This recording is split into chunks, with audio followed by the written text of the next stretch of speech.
At mga kabaro, mga ka-5-9, kasama natin yung isang marino sa cruise ship. Ayan sir, bakit mo napili na maging isang marino sa cruise ship? Siyempre para makapunta sa iba't ibang bansa ng libre. Tapos kumita ng mas malaking pera. Ayan mga kabaro, kasama natin. Ayan, kumita ng malaking pera. So anong mensahe mo sa gusto mag-apply sa cruise ship? Kung gusto nyo mag-apply sa cruise ship, magtyaga lang kayo mag-apply. Tapos kung may experience naman kayo, huwag kayong matakot interviewin. Basta lakas ng loob, tsaka dasal lang sa Panginoon.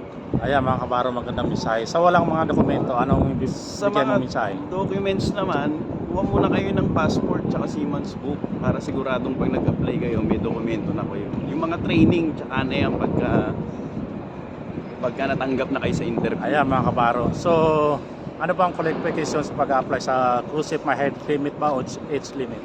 Hindi naman katangkaran, okay lang.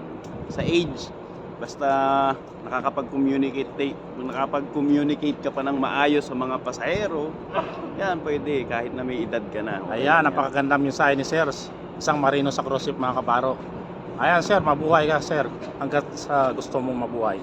Mabuhay din kayo lahat dyan. Thank you mga sa lahat kabaro. ng mga nanonood. Follow nyo na para masubaybayan nyo si sir. Isang marino sa cruise ship.